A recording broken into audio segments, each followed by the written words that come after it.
Welcome to the Conscious Pivot Podcast with international speaker, business mentor, best-selling author of Pivot, and your host, Adam Markell. The Conscious Pivot shares the stories and wisdom of people who have successfully reinvented some area of their business and personal life. You'll gain powerful insights into how you can fully embrace new opportunities, increase your performance, and master the art and science of innovation and resilience. So please join Adam as he guides you on your conscious pivot. Hey, everybody. Welcome back to another episode of the Conscious Pivot Podcast. I'm your host, Adam Markell, and I'm feeling really peaceful in this moment, actually. Blessed and grateful, of course, as I'm constantly reminding myself how grateful I am. That sounds odd, I guess. Even to say it feels a little strange. I've got to remind myself that I'm grateful. But I feel like that's just the real of it. That's the truth, because there are so many things, whether it's, aggravation over the way some technology is not performing, or maybe it's a person or someone on your team or on my team, or whatever it is that, where we're just wanting something to happen quicker, or whatever it is. I mean, there's all that kind of stuff going on in all of our lives. And sometimes there's more profound challenges like health challenges or money or relationship challenges, which are, I think, the hardest to deal with. And yet there's also this underlying current of, I'll say, this current of well-being, this current of what is the essence of our lives. And that is, when I'm able to tap into that current, I feel great. So regardless of whether it'll instantaneously turn around the frustration or turn around the challenge, sometimes those miracles happen too, but often those things, they resolve themselves a little bit, behind that curve, that immediate, that need for the immediate change. And, but in the interim between the changing of something or the resolution of something, I still have to be with myself and be in my body. And in this moment, I'm just acknowledging that when I'm grateful, I am better positioned in my body to enjoy my life while those other things are working themselves out. And I feel really blessed as well to be with a great guest today, somebody who I think we're going to have a terrific conversation. I'm already excited about just the opportunity to have fun and play with this person. And she's new for me, new friend, somebody introduced by a third party, somebody that I love and respect introduced us. So this is terrific. It was funny, right before I turned on the record, actually this is take two, because in full transparency, take one, I started off on the normal way I begin the podcast. Hey everybody, welcome back to another episode. And I realized I hadn't asked this lovely being how to pronounce her name. And often I am interviewed, and it could be on TV, it could be radio, it could be so many different areas where somebody, even an experienced host, that will not ask me how to pronounce my name, and they will say Markell. They will say Adam Markell. And it's like, cringe when they do that, because I could on some level care less how they pronounce my name, but people that are in our communities who know how to pronounce someone's name then kind of cringe for that person. Like, somebody on your staff, or maybe you should have done that little bit of research to figure out how to pronounce someone's name properly. And as Shakespeare said, what's in a name? Well, everything, because it's your reputation. It's what you've spent a lifetime establishing a good name, hopefully, or repairing the name got dinged up, as we've all experienced things like that too. So Tanya Memme is our guest today, and Memme. I knew it. Just did it. Thought to myself, oh my God, here I go right out of the gate, Memme. And you know what? Here's the hack. That was so great. It rhymes with Emmy. So Tanya Memme. Yes, exactly. Is an Emmy-nominated TV host, lifestyle expert, actress, speaker. And I'm just going to read something from her bio, and then we're going to get into a little bit of a different exploration with her. But she's an actress, a speaker, and an international on-camera, video, on-stage coach for executives. She is the founder of Life Masters, a talk show, podcast, web-based platform where visionaries, mentors, healers, life coaches, and speakers share life-changing stories, inspiration, and wisdom. Tanya is most famous for her role as the host of the Emmy-nominated show, Sell This House, on A&E for 15 years. Tanya is a big give back person. In fact, she makes trips to Guatemala with her dad to help Wells of Hope build schools, bring clean water to remote communities. And she has a 7-year-old daughter, Ava, who also appeared on the Hallmark Channel's Home and Family for 4 years. So, Tanya, Yes, Adam. welcome. Yes. To the show today. Thanks so Thank much you. for making the time and being with us. Oh, for sure. I'm glad that we could make this happen. I'm excited. So that wasn't exactly a mouthful, but it was a mouthful for me today. So It was perfect. Wow. Listen, your credits are long. In fact, I didn't even read the entire bio and intro and all that. But what I really want to know, and I know our people love this, is what's not written in your bio, what's not in the introduction that you would love for people to know about you. I love motorcycles. Oh. So I grew up on a farm, on a sod farm. So not an animal farm with pigs and cows and everything. No. Grass. 400 acres of grass in the middle of nowhere in a tiny town in Canada. So the only thing that we could do is drive our motorcycles in the summer and our snowmobiles in the winter. And that's what I did. Total tomboy at heart. Nice. And do you still ride a bike? I love dirt bikes. So I do when I can, but I have not ridden one in a long time. And you got to be prepared to get dirty. Get back. Yeah, of course. Right? So you need time to get dirty, and then you got time to clean up. So exactly. There's a couple of moving parts involved in that. There is. All right, so you're going to make a commitment right here that you're going to get on that dirt bike soon? Yes. Okay, I'll do it. All Why right. not? And then I'll send you some videos and pictures. I tell you what, do that. All right, and you got to be safe though. I'll be safe. I'll wear all the protection. All right, do that. Look, you learned this when you were a kid, so for you, this is a little bit like just getting on a bicycle because it's something you did early on, right? All right, so nothing to it. I did it for many, many years. For about 10 years, I rode bikes. Yeah. All right, so look, this is the Conscious Pivot, and the essence of that is a show about change, people who are reinventing themselves. Now, you being in the entertainment space, yes. You must have reinvented yourself, I would say more times than I have hair on my head, but we all know. Or people watching this are laughing. Those of you that have never actually seen a picture of me, then you can laugh because I don't have any hair. He has no hair. But hey, Tanya has a lot of hair, long, dark hair. I have a lot of hair. Yeah. Yes. I was going to say, my wife has hair just like yours. So lots of hair, lots of changes, I'm guessing. Lots of changes. Oh, my goodness. Why don't we dig into something really juicy? So, lots of people are dealing with change these days because there's disruption all around us in the business space, in the career space, in the entrepreneurial space. And then you add to that politics, or you add to that relationships and health. There's a lot of shit people are there's a lot working through. So it would be helpful if you shared maybe a time in your life, or even a couple if you want, where you didn't have exactly the easy solution to the pivot. And, what was that like for you? How ugly did it get? What did you do about it? Any place you want to go there would be terrific. We like to get dirty. So there is the, the one that everybody asks me about, and I know you know which one I'm talking about, Adam. But it's, so I've been on television for 25 years. And I was, like you said, on the A&E channel for 15. And I did 4 shows for them and Entertainment Tonight, whatever. But I ended up on a show called Home and Family on the Hallmark Channel. It's still on.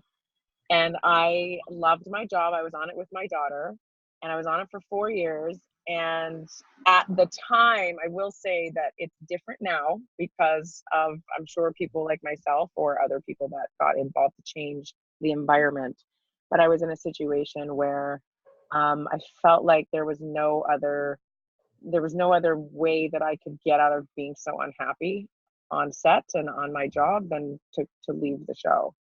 It broke my heart. It was very, very difficult. I had left my marriage 8 months before that. So, and I wouldn't. It was just and my show on A&E was sort of winding down. It had winded down.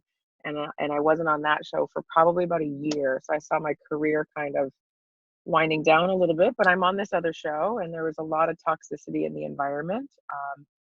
Things that I just felt I couldn't get around it emotionally and mentally. And So I was dealing with that and then going home to a marriage that wasn't very good for me and coming to work for a situation that wasn't good for me. And so it's funny, I believe like, I don't know what you guys believe out there, but like, I really believe the universe kind of gives you massive, massive signs to show you the direction that sometimes you need to go in life. And they're not, sometimes it's no matter how much you fight it, no matter how much control you have. Like I believe that all of that happened because I was supposed to go in another direction. So I promised myself that if I ever got completely yelled at one more time and obliterated at work one more time by my executive producer, that I would quit. And again, after 4 years of dealing with it, it happened another time, and I quit the show. And I'm a single mom, and I don't get much support from my ex. So because it was my decision to take less to have an amicable relationship, so I kind of just sort of did whatever what he was happy with, so that I could have a good relationship with him, and therefore my child would have a good relationship with us. Right. And so that was a choice. That's a whole thing. But then, I walked off the show, and it was very, very difficult and scary, and it still is. I was supposed to screen test for a couple of shows, and you wonder how the ripple effect happens in Hollywood. But it was a very tough decision. I don't know how else to put it. And then on the other end, I just said to myself, okay, if you do this, you're up for a really tough few years. Like if you prepare yourself and say, look, it's not going to be peaches and cream on the other end. Right. It's going to be hard. And, going through divorce is hard enough. And then putting your job on top of it is difficult as well. We all know how hard it is to get jobs in this town, especially as a host, because, yes. We're kind of a craft of the past now, right? Unless you're an expert or a social media, have over 3 million followers, it's hard to get a hosting gig anymore. But, it's just, you just have to decide what's right for you. And I guess that I knew deep down inside that I could do more. I think that people that want to do more in life, I think it kind of comes to them fairly early in their life. And it happened to me when I was 11, and I just knew that I was going to do more, and what I was doing with my life at that time wasn't enough. So I was like, all right, no matter what happens financially, no matter what happens in my career, I'm willing to weather the storm. And if you're willing to weather it, then walk forward and go through it. It's an hard. Interesting thing, right? Because, well, first of all, we're not taught early on in our lives how to handle change. That's not a course. No. That's not a course in elementary or high school or college or any of that. And it's certainly not something that we're even necessarily taught at home from our parents, because a lot of the ways that they weathered the storms of life were, with heart attack or cancer or other things that showed up, or anger that preceded the cancer or the heart attack or things like that, right? Where people just weren't necessarily their shining highest selves when the shit was hitting the fan. Right. And what's interesting to me as I'm listening to this, and I'm thinking about the loops that we're opening and the ones that we'll be able to close on the show, because these are deep topics, both personally for you, of course, and also the topics that everybody else is, how this is relatable to other people. But you chose more of I would call it an elegant expression or path to express how it is that you were going to deal with those situations, right? Because in divorce, for certain, you can resist, you can object, you can oppose. And I was a lawyer for 18 years, so I know what opposition looks like from the lawyer's perspective. Lawyer's perspective is opposition means money in my bank. Like that's right. And I'm saying that in a way that's kind of, not honoring, I suppose, to the fact that as lawyers, I don't normally talk about this, but we didn't create the problems. People came with the problems. And so there's I believe there's an ethical obligation to at least, walk this fine line between having a conversation with your client that says, hey, there might be a graceful way out of this. And the graceful way out might be that you actually don't get as much as you could get. and maybe because you're not going to destroy the other person in the process of getting what you think you ought to get, what you feel is justifiable and all that. So it's like, taking it from, DEFCON, whatever, It's so down true. down a notch or two.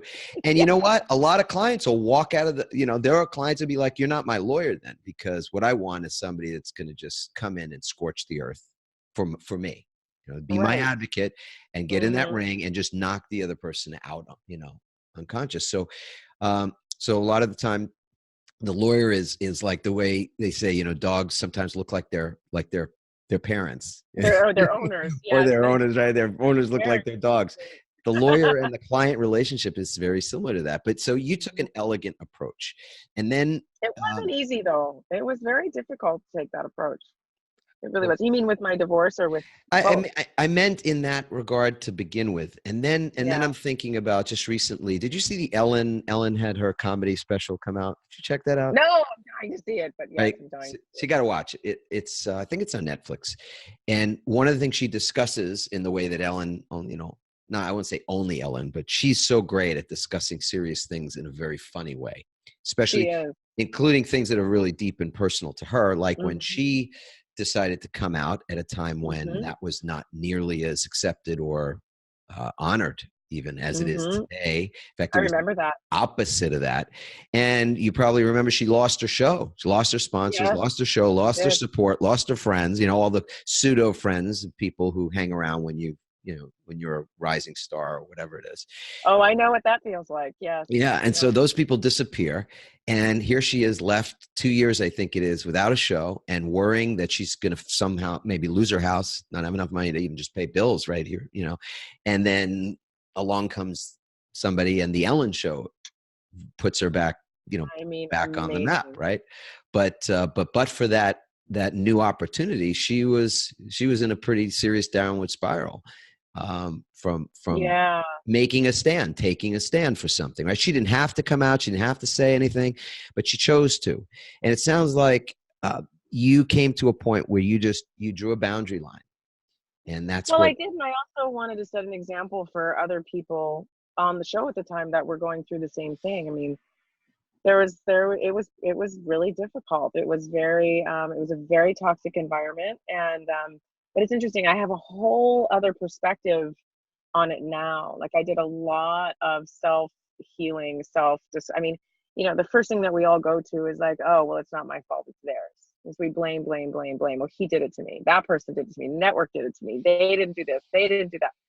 Now there were things like at the time there was no HR department. We couldn't really go to the heads of the network, or else we knew that our job was we were going to get fired anyway, right? So there was like a lot of that going on. But Hallmark has really come a long way now to change, to create a different environment now, which I'm happy to hear about. I'm still friends with some of the people on the show that still want to be my friend. I'm on the sidelines now, being, big cheerleader for the show. And when they get nominated for Emmys, I couldn't be happier. So but it took me about like a good 3 years to come to peace with the fact that it was my decision to leave. And the reasons why I left, like that person that caused a lot of the toxicity on set, I mean, I'm sure that he's battling his own, demons himself. And for whatever reason he treated people that way is the reason that he treated. But I have really forgiven Mm, the entire experience. I had to really work hard to do that. And I had to go and find myself and figure out why this was, what I did to contribute to this happening in my life. Like a big part of it is taking your own responsibility. A yeah. big, I think, path to healing when you're so angry and so bitter towards the things that have happened, or this person took this away from me. I mean, I haven't worked until I started this new show, Life Masters, but I mean, I started a subscription box business that didn't work because I partnered with, the wrong people. Yep. I started an Amazon business, partnered with the wrong people, that didn't work. I was flailing like for 3 years trying to figure out, because I didn't even want to host anymore. It was so traumatic for me that I started panicking on set. Yeah. So whenever that camera would go on, this was back then, right Yeah. after I had quit, I got a job on HSN. I got another job with endorsement deals for companies. And every time, I mean, it really psychologically affected me. So I put up, the little white flag, and I was like, all right, I need to surrender here and not be afraid I'm going to lose all my money. Not, I started waking up in the middle of the night with, panic attacks, and what am I going to do? And now I'm on my own. I mean, it's hard. And I know that there are a lot of people out there going through this, and they don't know where to go, and they don't even know what their passion is anymore or what any of it means. You just kind of don't know what to do or who to go to. So let's go to the middle of the night thing. This is not a place that I think gets spoken about enough. And so look, and there's a reason for that, because it sucks. And the middle of the night wake up, that moment of anxiety or panic, or the repetitiveness of those thoughts of shit's about to hit the fan or burn up. Or it is hitting the fan. Yep. Yeah, I went through that for probably 2.5 years, where every single night I woke up in a panic attack. And just like, because I was on television for 25 years. I've always had a show. When one ended, I started another one, right? That never happens, right? So in a way, I've been very spoiled, but I also worked so hard to create that. And when you're in it, you think, wow, this is going to last forever. I'm always going to be on TV, right? And then life happens. And so in the middle of the night, this is really the first time in my life where I'm single, I'm a mom. If I was on my own, it would be different. But when you have another little being to take care of, and I'm also a go-getter, and I'm used to having success. And so when it's not going your way, and you go to the worst case scenario, like, just as a human being, we all think about, okay, well, what is where I'm going to lose everything? I'll be homeless. I'm never going to make, we naturally go there, and it's awful. And in the middle of the night, for some reason, I guess it's a hormone imbalance at night, what I've discovered, everything just seems so much more intense. And you're just, and I used to wake up every night at 2:30 in the morning and just total panic, sweating, not healthy at all. No. And then finally, I guess about a year ago, I just said, I need to just stop. I need to just stop. Stop what? Stop everything. Just stop trying so hard to control life. I was trying to do this business and that business and that. I was trying to do this. And I got to do, like, everything was in a panic, and, and I came to the point where I just had to just stop and feel again and rediscover me and what I wanted to do and what resonated with me. And I mean, it was like, you can't be afraid of the worst case scenario. You have to try to embrace it, and then set little goals on how to move away from it, right? Without putting too much pressure. Like, you got to forgive yourself too, right? And forgive people in your whole world that you have anger and bitterness towards, because it doesn't help. But yeah, embracing I know what it's like. Embracing is counterintuitive. In fact, very much so. The working title for our next book was Embrace. It's actually changed. It's changed. But the fact of the matter is, there's a core element of it, that we have this choice all the time, how we handle that feedback that we're getting in the middle of the night or in the morning or whenever it is. And we can push it away, resist it. We can accept it. Acceptance is something that's interesting, because I think acceptance is important. There's a serenity prayer has a lot to do with acceptance. And then there's something that's sort of a acceptance on steroids, which is this embracing piece. Because you can still accept and be resentful. You can still accept and be gritting your teeth the whole way through. And what kind of a life, what does it feel like to live accepting shit you can't control, or accepting things that have hurt you, and the energy is still one of, like, I'm a victim, versus something you embrace. You have an element of control that you've taken back, or you're in your power in the moment that you embrace something, like embracing forgiveness, or embracing letting go of the past, or embracing people that have hurt you, but still you have a way to compassionately embrace just the humanity. Like, yeah, somebody who is causing you harm is probably in a great deal of harm themselves. Like they're Yes. in pain themselves. It's tough to get to that place when someone's, It is. in your shit, right? But there's an element of that when you have And just give it space. time. Like time heals so much too. And Mm. I was constantly I'm a very, I consider myself, I have a lot of layers. People think I'm not very complicated on the outside, but I really kind of am complicated. And I'm always on a self-discovery path. And, really everybody that was involved that I feel was contributed to me leaving, I have completely found forgiveness within it. But it took me almost 4 years. Yeah. I called one of the executives on the show now last week, and I was like, "How you doing?" Yep. And she was so happy that I called, and it was just nice to be on the other end. And I just shared with her, "Look, time heals, and I just want you to know that I'm really happy for everything that's going on." And she's like, "Good," and this and that. And so yeah, it's all good, but it doesn't happen overnight, and it happens with constantly forcing yourself to find the forgiveness and to find because it's not hard. It goes against every ounce of your being. What you naturally want to do is just lay in the bitterness and lay in the unhappiness of it all and lay in bed for hours at a time, which I did all of that. It was such a huge, because for me it's like when you're on television for 25 years, what I discovered is that I equated my self-identity to my success on television, Sure. a lot of it. So when this happened, I had to really rediscover who I am, and I mean, even just going on social media and being vulnerable like this, I have never been this open before because I'm a TV host. I mean, Right. my entire world has been, here's your lines, this is what you say, this is how you feel, this is where you sit, that's where you get your hair done, there's your makeup artist, there's your script, there's the director, there's the teleprompter guy, and go, right?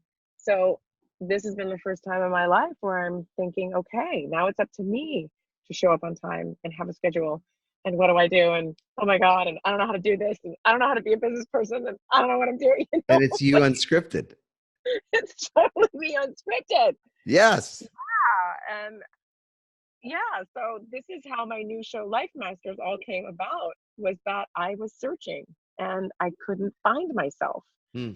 And I was on the internet and I'm like, I want to get a coach, some kind of a coach. Let's see, someone who I can trust and work with. And there's so many out there, but there's not really one place to go and find one, except for, the Tony Robbins of them all, and the the more prominent ones. They're all over the place, but I can't afford to hire one of them. Neither can most of us can't.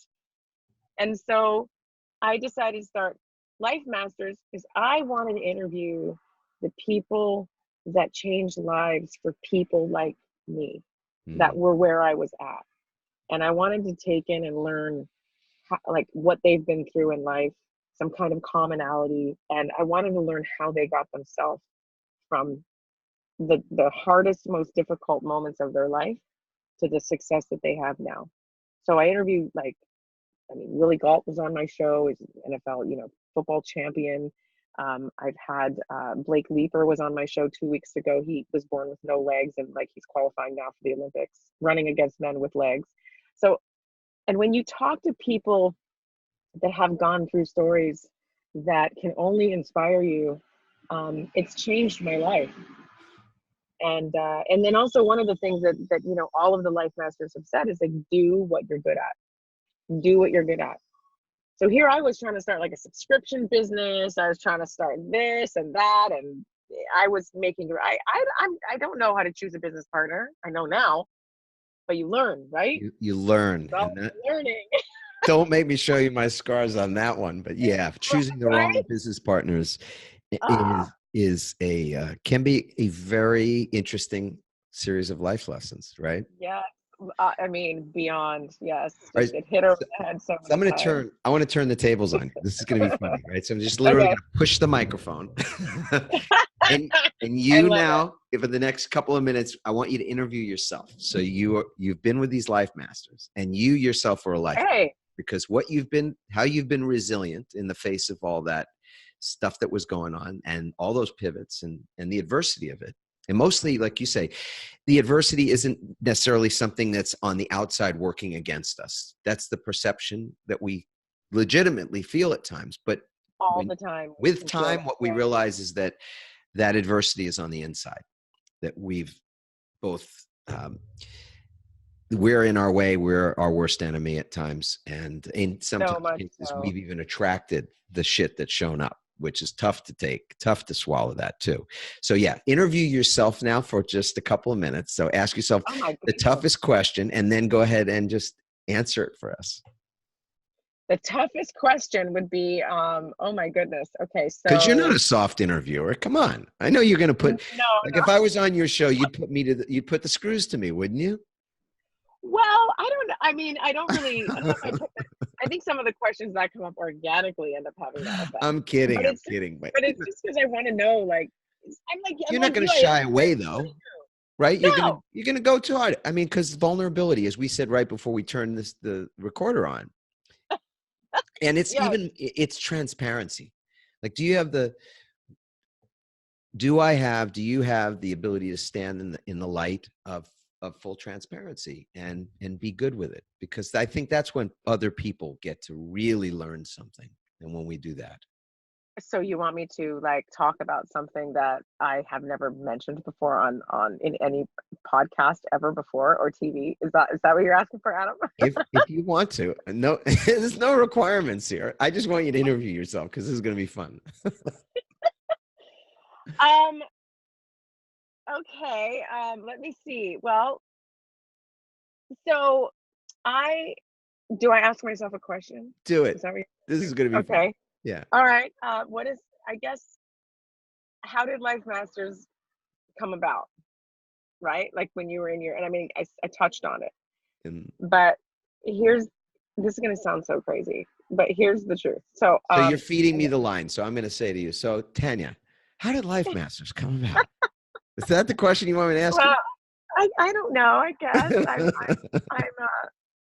I think that I Life want Masters. to know what's the most significant lesson that you've learned. Like if you were going to, you have a daughter, and we model for so many people. We model for our kids and we model for other people. And so let's say Yes. there's one essential thing that in the midst of 2.5 years of waking up at 2:30 a.m. that you learned that you'd want your daughter to know, so that God forbid, or not even God forbid, because the truth is she's going to have her challenges. You count on it. Like our kids, we have 4 kids. Yeah. So it's like, what do you want her to know in the face of those kind of challenges? So I guess what really comes through for me, which I don't think I ever really embraced all these years in my life, is, and people may look at it and say, well, you've had this much success and blah blah blah, but it's just know your self-worth, because it was that pulled me through that day when I was being obliterated on at work one more time, and the things that were said constantly to me, and the emotional and psychological damage that was done at the time. The only shed of light, especially going home to like a marriage that wasn't right for me, and then work, like everything was just wrong. And it was that little thing inside of me, deep down inside, that was like, I'm worth more than this. Yeah. And it was really hard to find that little tiny little thing in there, because it's something I think I've always never really embraced. And so 4 years later, really, it'll be May 15th will be 4 years from the day I left the show. It's like if I cannot have people in my life that don't know my value, what I bring to the table as a friend, as a lover, as a girlfriend, as a whatever that might be. But if they don't understand my self-worth and what I bring, because I'm the kind of person where I'm always looking and I always see what other people have to offer. And I'm always there for other people, but I always compliment them too, and make them feel like, to make them see what they have too, because sometimes we don't really embrace our own self-worth. But I see it so much in other people. And, I've ended relationships recently. I've ended friendships. There are certain even family members I don't talk to so much anymore. And it's just, it all comes down to me owning my self-worth. And if I cannot surround myself with people that don't see what I bring to the table, Wow. Yeah. That's a mic drop from me. So, and I say that because truthfully, when I think about what the name of the show, the name of this show is really embracing self-worth. I mean, that's the fun part about this. There's a collapsing of time and space. Get to we here, but people are going to be listening to this and watching this on YouTube and listening to it on iTunes and all these platforms and things, and they'll be listening to it 6 months, a year later, 5 years from the moment that we spent talking about this live for us. And there's just no distance between those two time and space moments. They collapse in that moment. It's happening for the first time for people right now. And this is an embracing self-worth moment. I mean, that's, and I literally had to hit rock bottom to somehow find that little thing inside to dig me out. Because if anyone out there is listening and they have hit that place or they're in that place, like, you're worth it. You're so freaking worth it. And find that doesn't even have to be a big piece. It's that mustard seed. That mustard seed, just find right. it. And get the people out of your life that you feel are not there for you in the way that you need, in any way. Because that has a lot to do with it. It's the people you surround yourself with, at work, in your family, in your friends, in your relationships, and it's also like where you decide to be. Like, for example, now if I have a whole day where I know I'm going to be on the computer, I'm not just going to go to like a rundown coffee shop. I'm going to go to a hotel, lobby where I feel good and inspired. Totally. I mean? Like, put yourself in an environment that inspires you. That helps so much. Why? Because you're worth it. You're worth it. Exactly. Yeah. Yogananda said, environment is stronger than will. So you can have the will to succeed and still be in an environment for failure. Like that's your environment for struggle, for scarcity, for worry, for fear. That could be the environment that you're in. Whereas, so I use our oldest daughter, Chelsea, as an example, who's, a millennial, and she's all about curating environment for herself. Like, she wants to be in these beautiful environments for everything she's doing, including the work that she's putting out in the world. She wants that to be work, have a beautiful impact. So when she's working virtually, as a lot of people do these days, she'll go over to La Costa, to this beautiful Omni resort we've got 5 minutes from our house. I've been there. And she'll chill there. And and it's a different environment than, hitting up the local corner Cup of Joe place or whatever. Right. So,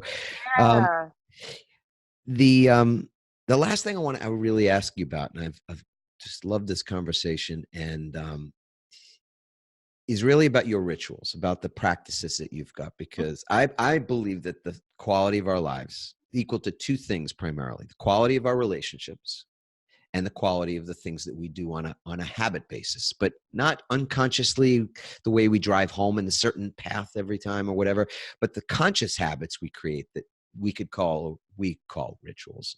And so it's a way to look at, what are you doing intentionally to support everything that you've learned through this whole process? Because now you're on it's not like we're ever out the other end, because there's always a new challenge or thing. Always. But you're in a very different state, physically, emotionally, mentally, spiritually, maybe, out of 3 years of coming out of abuse. Completely. So the other side of abuse. And so what's a ritual for you to help you? I think, for me, I'm constantly a self-seeker of positive stuff, especially when I am not doing okay. And so, like, right now I'm reading a book called The Surrender Experiment, which is, have you read it? Oh, you can. It's on my book of permanent favorites. Michael Singer is just a bomb diggity, right? Yes. Now, mind you, he didn't have any kids, and he didn't have, like, a lot of the, you have 4 kids, so but still, we can all surrender to an extent, right? Yeah. Well, it started for me with him as as the um, his first book, which is called, and it's escaping me now. Oh my goodness, The Untethered Soul. Sorry, oh yes, yes, yes, yes. Which that came out years ago, but it amazing did. book. Just ridiculous. And yeah, you're right. I mean, like a different lifestyle, but the way he manifested Oh, I mean, from a place of surrender. So anyway, this is your ritual. Please share. What? So you got to put yourself. yeah, like when I'm doing my makeup in the morning, or like any time that I have where I get excited I love Mel Robbins too. Mel Robbins, I'm her biggest fan. She helped me. One day I want to have her on. I'm going to grow my show. I'm going to put it out there, Life Masters, to a point where I'm going to have Mel Robbins on my show. And that will be the day I know I made it Ah, with the show. You know what I mean? yeah. The show will have made it if I have Mel Robbins on the show. But I listen to people like that, and just they really, really have a way of putting putting things in perspective. And so that's a massive ritual for me, is I'm constantly listening to videos that resonate with me while I'm doing my makeup, while I'm driving in the car, on the way to work. Any time where I could just be listening to something, I'm just a wealth of information that way. So that's a big thing that I do, especially when I'm not doing okay. I will just, put on some kind of something to fill my brain, just to switch what my ways of thinking and to snap me out of that, because the truth is, the future doesn't exist. The present exists and the past does not exist. So it's like, it makes no rational sense at all to think about the future and to think that you're going to lose this, you're not going to be that or this, because you don't know what's going to happen. You can get a call tomorrow, it can change your life. And that's usually what happens. And a lot of the more epic things that have ever happened in my life have come totally out of the blue. Yes. It was never a plan. It was never I'm going to plan A, B, C, D, D, and then I'm going to get this. I got that because of like so many other reasons, and not, and not that plan that life never goes as you plan. You might think you're going to be, I thought I was going to be a movie star. I thought I was going to be the next Catherine Zeta-Jones. But I ended up, TV host, and there's a reason why I went down that path.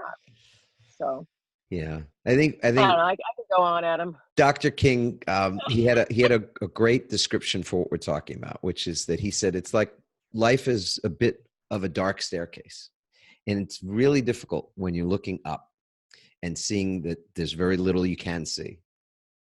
But when you climb that stairs and you get to some other place where you look backwards, you can see that all the stairs lined up perfectly, that there's nothing but pure perfection in all of that. But yet it was dark and fearful, and you had no clue where you'd end up and all that sort of thing. So as we're winding this down, I'll share the ritual that our community has come to expect. But if you're new to the community, then maybe you're hearing it for the first time, which is the waking ritual. I believe that the most powerful moment for me in my life is the first few thoughts of the day. It sets, my grandmother used to say, leave the house on the right foot. And I miss her dearly every day. And she had great wisdom. And that's one of those things that, when I'm leaving the house to go pretty much for almost anything, but often if it's a business thing and I'm on a speaking engagement or a tour of some kind, I want to always leave intentionally with my right foot. And the equivalent of that is, what are the first things you're doing? The first thoughts are the things you're doing in the morning when you wake up. You're lying in bed. Your mind gets filled with some thoughts about the day. It could be what you got to do, or maybe you're behind time already, or it's the craving for coffee, or whatever is going to hit you first thing. You got to run to the bathroom. And that's in many ways that first step. Those are the seeds that you're planting, using a different analogy for it. So the TED Talk I gave recently was all about the embracing of change and our ability to love ourselves unconditionally, which is a path of I think great magnitude for me and for all of us, really. And a 10-second waking practice that would simply put you in the right state to lead with your right foot. And so I'm going to ask you the question. So Tanya, did you wake up today? I did. Yes, you did. Sometimes people say, I don't know, I'm not so sure. I'm still waking up. Give me more coffee, right? So you did. You definitely did. I clearly got that as a yes. Was it guaranteed when you went to sleep last night that you would wake up today? Yes. Was it guaranteed?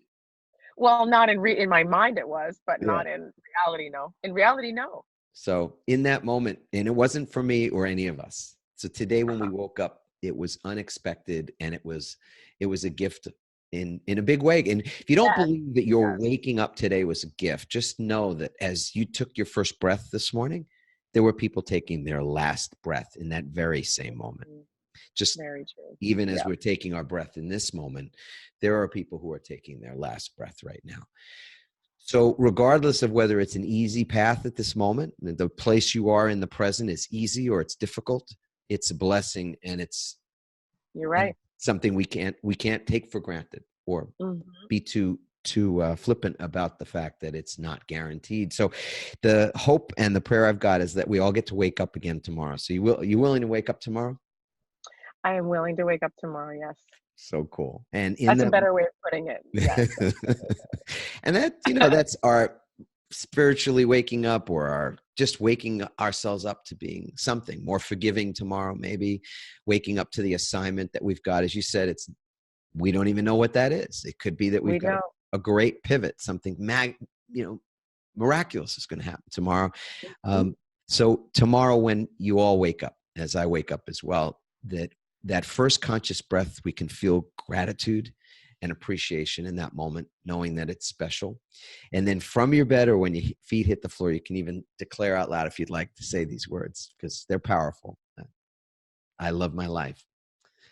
I love my life. What are those words, Tanya? I love my life. I can see that. How's that? Yeah, that was, was that a good one? It was all good. So for everybody out there, we hope you've loved this conversation, and we love your feedback. So feel free to go to adammarkel.com/podcast and leave a comment, and we'll respond. Or you can leave a review on iTunes, which we absolutely love when you do that as well. Our Facebook group and that community is growing, and we love all the interaction among people who are pivoting and being really vulnerable, honest with their communications. So you can go to startmypivot.com and get to the front of the Facebook page door. And it's just been a blessing. So until we come together again, meet I will just say, yes. Ciao for now. Thank you, Bye-bye, Adam. everybody. Thank you. Bye.